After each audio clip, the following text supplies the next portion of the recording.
In today's episode, we take a look at the Amiga 500 Mini and compare it to an Amiga 600 fitted with internal GoTek Drive. You're probably wondering, what is a GoTek Drive? Well, I'll tell you. A GoTek Drive is a USB floppy emulator which in simple terms replaces your current Amiga internal floppy drive with a USB unit with a digital display. Usage is simple. Turn on your Amiga and pretty much away you go. Select the game you want, leave it for a second and the game will load like a normal floppy disk. So let's compare some games on the A500 Mini in terms of load times versus this glorious GoTek Drive. And we're going to start not by comparison, but just taking a look at the capability of the GoTek in the Amiga 600. Here, I've popped in a little bit of flashback, which literally gave me a flashback to a myriad of nostalgia. Now you might ask how you change the disc. Well, you'll get the prompt on the screen, and you simply go to your GoTek. You've got two buttons. I think for me, I press the top button, and it simply says here, you'll see disc 2 of 2, 2 of 4 rather, leave it, and the game will just kick in as normal.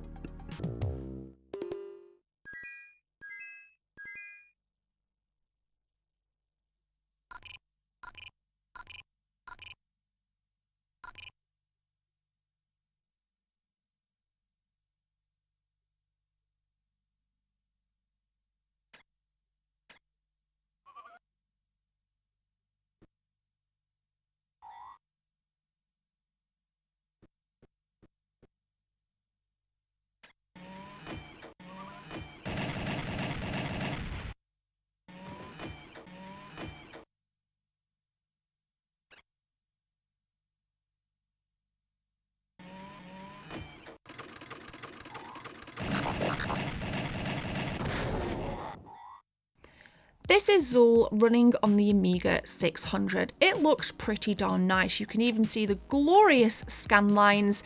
And then in this next footage, you'll see Zool booting up on the Amiga 500 Mini.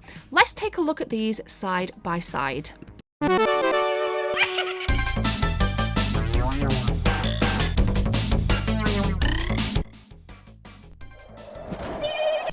So based off pure visuals there, the Amiga 500 Mini isn't massively quicker, and going into this I expected it to be a hell of a lot quicker.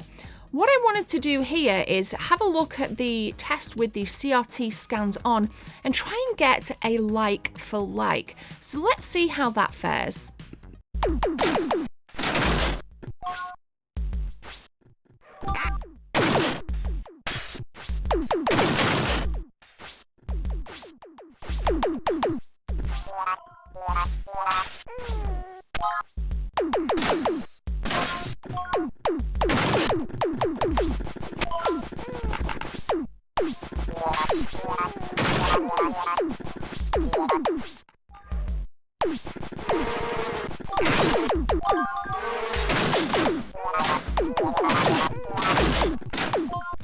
So on this load screen for Zool, and I've sped this footage up, I wanted to run it and see how long it took to load. It felt like a god's age, but it actually took 1 minute 21 seconds. Compared to the A500 on the same screen, this took a grand total of just over 4 seconds. So far, I feel that this is the best like for like for my eyes. No scan lines on the Amiga 500 Mini is a thumbs up. But what about the Amiga 600 GoTek Drive? Whilst Zool loads like an absolute dream, other games such as Turrican unfortunately wouldn't load. You can see the blue flashing around here. The GoTek itself looks completely frozen, and I had to restart it a couple of times, but I kept getting this screen. Unfortunately, the same could be said for Turbo Outrun with the A600 Mini. I restarted multiple times and kept getting a freeze at this exact screen here. As you can see here, I literally tried to reboot the Amiga, which it does successfully, but Turbo Outrun came back looking like this. Stunt Car Racer fortunately worked and was also bundled in with the Amiga 500 Mini.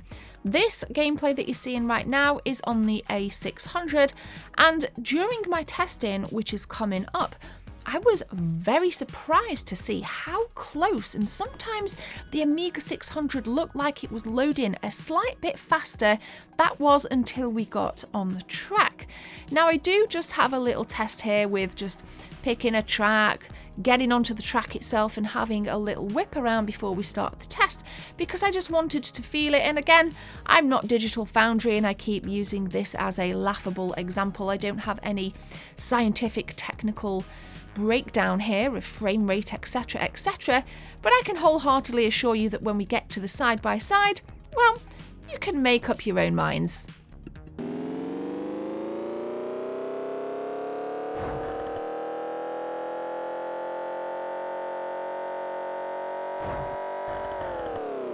Okay, keep an eye, look at the Amiga 600 loading faster than the Amiga 500 Mini. The car itself even looks slightly further ahead, and then the Amiga 500 Mini seems to catch up. I do a full loop with both, and I do think it's pretty darn close if I do say so myself. But again, I'm gonna let you guys watch this bit and you can tell me what you think in the comments section.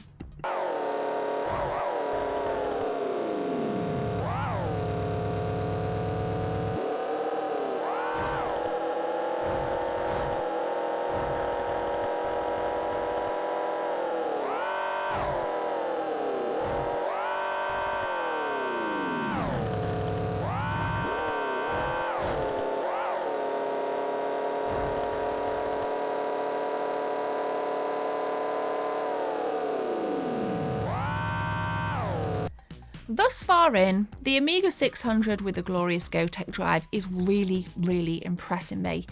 In fact, I'd go as far to say that in some instances, it is way better than the Amiga 500 Mini.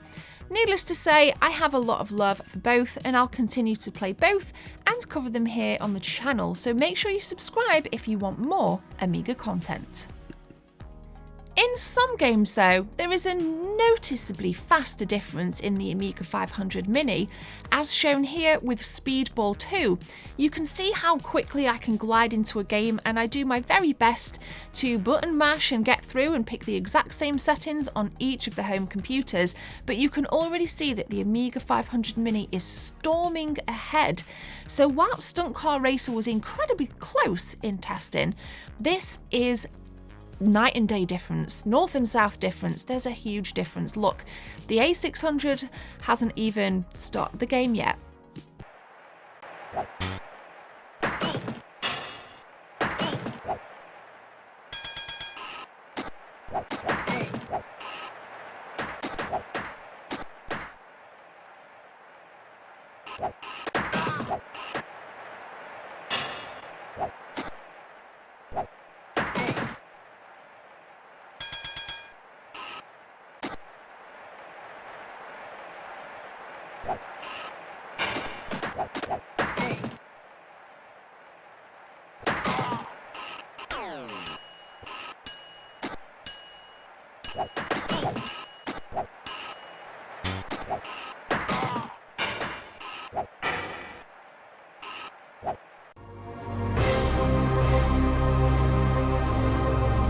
Pinball Dreams is one of the defining pinball games from the Amiga generation, and I was thrilled when I heard that it was being bundled in with the A500 Mini. We're kicking off here with a little bit of gameplay from the Amiga 600, and I'd like to think by now you guys can tell a difference in the graphics, but we're going to run some side-by-side comparisons, and again, unfortunately, one of the home computers was way ahead of the other in the side-by-side tests. Let's take a look.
500 Mini took the Pinball Dreams testing and won it by a mile. But like I said in this episode, this was purely for a little bit of fun, and I really enjoyed testing both of the home computers. I love them both, and what I have coming up is a massive Amiga 500 bundle with an external hard drive as part of a brand new mini-series right here. So we're not done on this episode yet. We're going to take a walk back to the Lady Lounge and we're going to share some additional thoughts. So, interesting test between the Amiga 600 and the Amiga 500 Mini. Some of the games outperformed in many different ways. For example, Stunt Car Racer, it was almost neck and neck at times as to which machine was being faster. But on something like Speedball 2, for example, obviously the Amiga 500 Mini was lightning speed ahead. Now, whilst this video might lack in quantitative data, you know, frame rates to the nth degree, etc., I think it was quite useful. For me, it's actually affirmed that my Amiga 600 with the GoTek Drive still is a prominent piece of hardware for my Amiga family. And speaking of, I recently collected a massive, and I mean massive, Amiga 500 bundle boxed with an external hard drive, and we couldn't get it to work whilst we were in testing at this chap's house. So he let it go for me at quite a heavy discounted price, but I think I can maybe have a play around with it here. He wanted rid of it. I might have a different cable that works with it, and I'm going to get it recapped, etc, etc. So I'm going to be documenting that mini series right here on the Amiga episodes playlist. So if you want more Amiga content, please hit that subscribe button, and I will link every single episode I've ever done on Amiga home computers in the pinned comments and in the description. Please let me know what you thought about some of the earlier tests. Let me know if there's any more games that you'd like me to demo on either one of my machines upstairs. I'll be doing more episodes as well on the Amiga CD32 because I need to set that up as well. But for now, have a good one, and I will see you in the next episode. Toodle pip. I need a few seconds of your time to tell you about channel memberships. If you guys want to become a channel member, click join from the main page or the second link in the description. There are 3 tiers, all with different perks for you if you want to become a team member. Thanks for your time. Let's continue with the video.